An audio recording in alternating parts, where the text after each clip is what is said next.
الله أكبر الله أكبر أشهد أن لا إله إلا الله وأشهد أن محمد رسول الله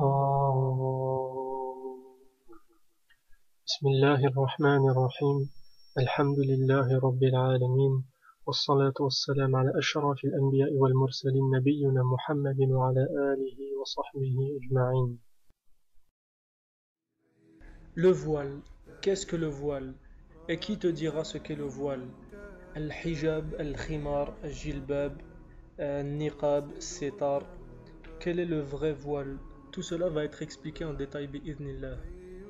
Il est une fierté pour les uns, un rabaissement de la femme pour les autres, une exagération pour certains, une conformité pour d'autres. Nous allons tenter dans cet audio de raconter l'historique du voile, d'où vient-il, pourquoi existe-t-il, comment est-il et comment il se porte.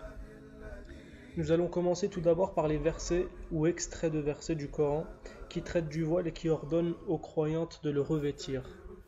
وَقُلْ لِلْمُؤْمِنَاتِ لِيُغْضُضْنَ أَبْصَارِهِنَّ وَيَحْفَظْنَ فُرُوجَهُنَّ وَلَا يُبْدِينَ زِينَتَهُنَّ إِلَّا مَا ظَهَرَ مِنْهَا. En se référant aux exégèses de ce verset, il y a deux opinions qui en ressortent. La première, qui dit que la croyante doit se couvrir entièrement et rien de son corps ne doit être vu excepté le visage et les mains. L'autre opinion dit rien ne doit être vu, pas même les colliers et bracelets qui doivent rester sous les habits, excepté la beauté du vêtement en référence au tissu ou à la couleur que les gens voient naturellement, puisque ce sont les éléments de couvertures extérieures. Ensuite, l'autre verset qui traite du voile, et celui-là est le dernier, donc définitif, lorsque Allah subhanahu wa ta'ala dit Ya ayyuhan nabi, قل لأزواجك وبناتك ونساء المؤمنين يدنين عليهن من جلابيبهن ذلك أدنى أن يعرفن فلا يؤذين وكان الله غفورا رحيما. Ce verset a été révélé suite à des événements qui ont lieu à Médine et il est obligatoire de saisir le contexte pour comprendre le sens du verset. Lorsque la nuit tombait, les femmes libres croyantes, tout comme les esclaves, leur arrivait de sortir, notamment pour faire leurs besoins. À l'époque, les toilettes étaient toujours à l'extérieur des demeures.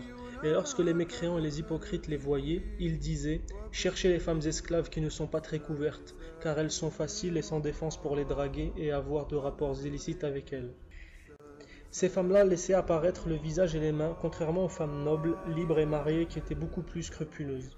Alors Allah a révélé ce verset où il ordonne définitivement et de façon claire, sans aucune ambiguïté aux épouses du prophète sallallahu alayhi wa sallam, ensuite à ses filles et à toutes les femmes des croyants, de se couvrir intégralement lorsqu'elles sortent avec des jalabib, qui est le pluriel de jilbab, qui signifie un drap, et de ne rien laisser transparaître afin que personne n'ait l'idée d'aller lui parler ou de la convoiter, et ceci afin qu'elle soit reconnue comme étant intouchable, interdite pour eux en tant que musulmanes habités par la foi et la noblesse, fala yu'dain, pour qu'elle ne soit pas approchée, draguée, embêtée, etc.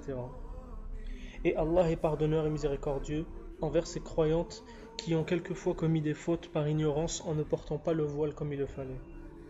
Les Mufassirin ont expliqué, notamment l'imam Suyuti rahimahullah, Ibn Abbas radiallahu anhuma, Ibn Kathir rahimahullah et d'autres, que ces femmes devaient poser un drap sur elles qui recouvre tout de la tête aux pieds, visage et mains compris, auquel elles pouvaient faire un trou au niveau des yeux pour bien voir. C'est donc l'ancêtre de ce qu'on appelle aujourd'hui le sitar, le niqab ou la burqa.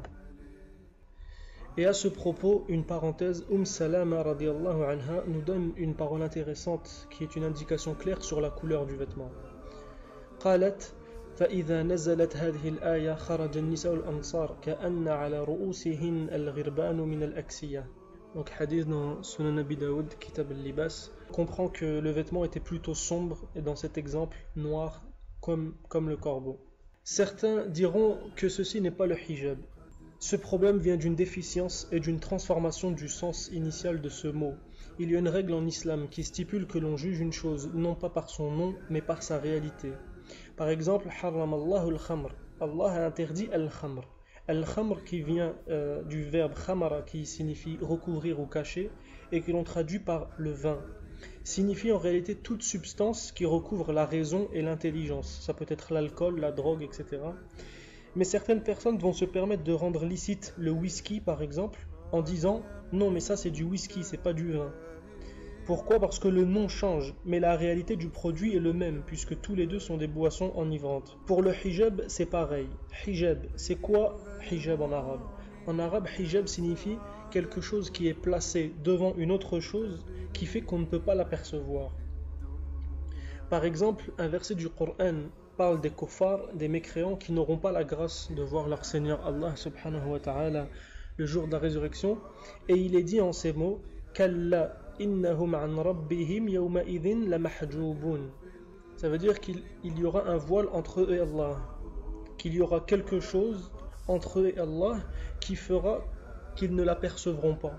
Et cela prouve bien que le hijab à la base était quelque chose qui se plaçait devant le regard des gens pour qu'ils ne puissent voir ce qu'il y a derrière. Donc le hijab était en fait ce que l'on appelle aujourd'hui un sitar ou un niqab qui recouvrait également le visage de la femme musulmane. Un autre exemple pour appuyer ce propos et le confirmer aux sceptiques, Allah subhanahu wa ta'ala dit: وَإِذْ سَأَلْتُمُوهُنَّ مَتَاعًا فَاسْأَلُوهُنَّ مِنْ وَرَاءِ حِجَابٍ. Hijab ici signifie un rideau.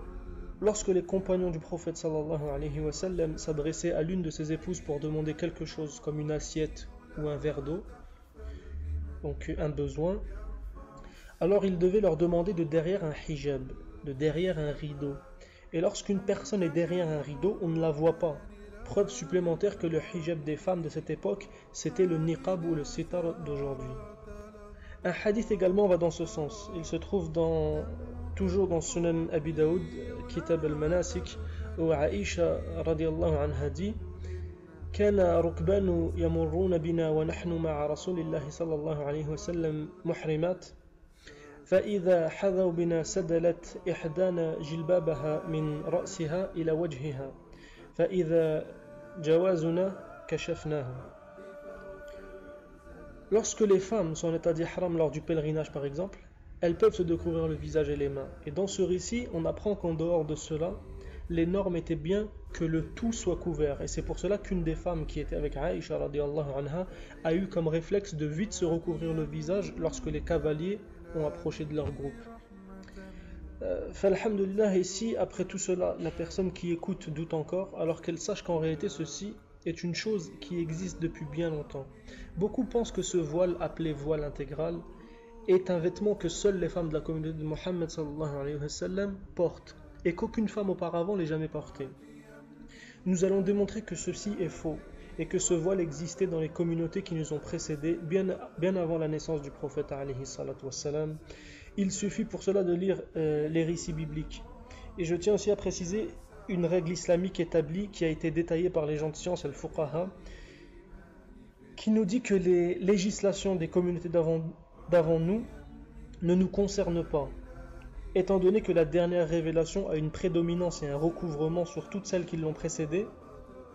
Mais si quelque chose faisant partie des lois juives et chrétiennes ne contredisent pas la loi de l'islam, alors nous l'acceptons et il n'y a aucun mal à cela. Et pour ce qui est du voile, les textes bibliques vont être une source de plus pour prouver que le niqab, le sitar et la burqa sont bien une tradition établie au sein des communautés monothéistes originelles. Par exemple, dans le chapitre 29 de la Genèse, l'histoire de Jacob, lorsqu'il voulut se marier avec la fille de son oncle Laban. Elle s'appelait Rachel. Ce dernier l'a en fait mariée avec sa fille aînée, qui s'appelait Léa, pour honorer une tradition locale qui interdisait aux gens de marier la cadette avant l'aînée. Et ce n'est que le lendemain du mariage que Jacob est venu se plaindre à son oncle, car ce n'était pas celle qu'il désirait. Cette histoire nous fait voir que sûrement Léa, donc l'aînée, était entièrement voilée, tête, visage et corps. Sinon, comment expliquer que Jacob ne remarque seulement le lendemain qu'elle n'était pas celle qu'il voulait? C'est que sans aucun doute, après s'être mariée et avoir quitté sa maison, Léa s'est dévoilée entièrement devant Jacob, et c'est là qu'il s'aperçut de son identité. Autre exemple plus explicite et beaucoup plus frappant, dans le Cantique des Cantiques, chapitre 4, il est écrit du verset 1 au verset 7. « Que tu es belle mon ami, que tu es belle, tes yeux sont des colombes derrière ton voile. Tes cheveux sont comme un troupeau de chèvres suspendus au flanc de la montagne de Gilad. Tes dents sont comme un troupeau de brebis tondues qui remontent de l'abreuvoir. Toutes portent des jumeaux, aucune d'elles n'est stérile. Tes lèvres sont comme un fil cramoisi et ta bouche est charmante. ta joue est comme une moitié de grenade derrière ton voile. Ton cou est comme la tour de David, bâtie pour être un arsenal. 1000 boucliers y sont suspendus, tous les boucliers des héros. Tes deux seins sont comme deux fans, comme les jumeaux d'une gazelle qui paissent au milieu des lys. Avant que le jour se rafraîchisse et que les ombres fuient, j'irai à la montagne de la myrrhe et à la colline de l'encens. Tu es toute belle, mon ami, et il n'y a point en toi de défaut. Voilà. Les mufassirines juifs ont expliqué ces versets en disant qu'ils décrivaient la croyante pieuse qui dissimule sa beauté pour plaire à Allah. Tes yeux sont des colombes derrière ton voile, ta bouche est charmante, ta joue est comme une moitié de grenade derrière ton voile. Ça parle clairement d'un voile qui recouvre le visage. Ton cou est comme la tour de David, 1000 boucliers y sont suspendus.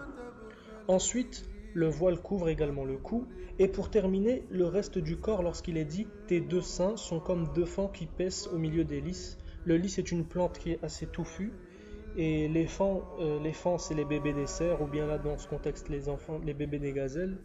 Et bien sûr, lorsque ces petits mangent au milieu des buissons, on ne les voit pas, du fait qu'ils soient entièrement cachés par les herbes.